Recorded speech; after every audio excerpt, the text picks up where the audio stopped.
He was a star witness for House Democrats in their impeachment hearings. I was concerned by the call.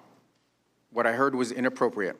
And tonight, now retired Lieutenant Colonel Alexander Vindman says that's why he and his twin brother were later removed from staff positions on the National Security Council.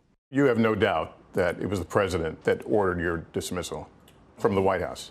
I have no doubt. The decorated Iraq War veteran then chose to leave the military altogether after 2 decades. Were you forced out of the Army?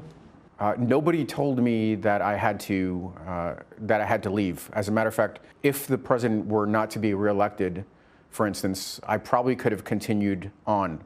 But that's a huge if.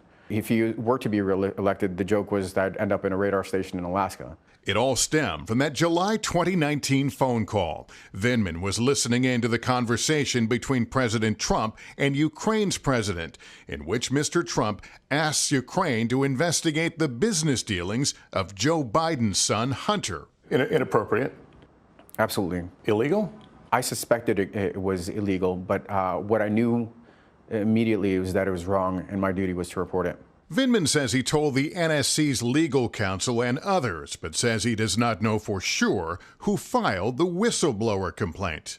I know who I spoke to, but do I know that that was the person that then made the complaint? I do not. At the time that you were in the hearings, did you think that impeachment was appropriate in that case? My role was not to decide whether the president should be impeached or not. I suspected that this was an impeachable offense. I absolutely suspected it.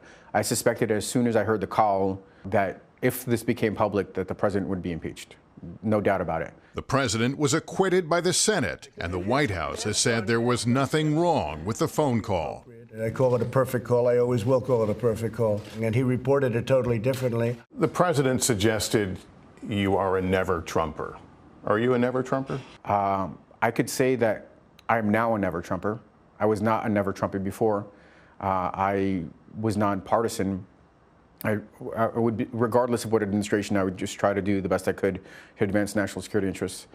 But I think as the president's attacked and politicized me directly, in taking a very sober view of where this president is taking this country, the divisions, the catering to our adversaries, the undermining of our national security interests, that I am absolutely a never-Trumper. This interview will elicit strong reaction. Some will call you bitter. Are you bitter? I don't think so. Are you angry?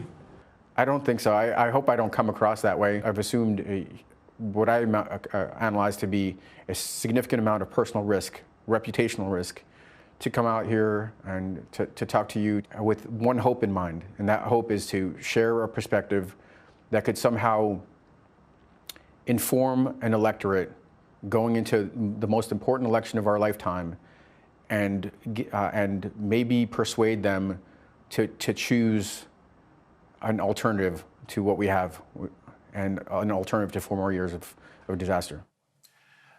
Despite everything, Alexander Vindman tells me testifying before Congress and, as he put it, fulfilling his oath to defend the Constitution might be among his proudest moments. Hey, NBC News fans, thanks for checking out our YouTube channel. Subscribe by clicking on that button down here, and click on any of the videos over here to watch the latest interviews, show highlights, and digital exclusives.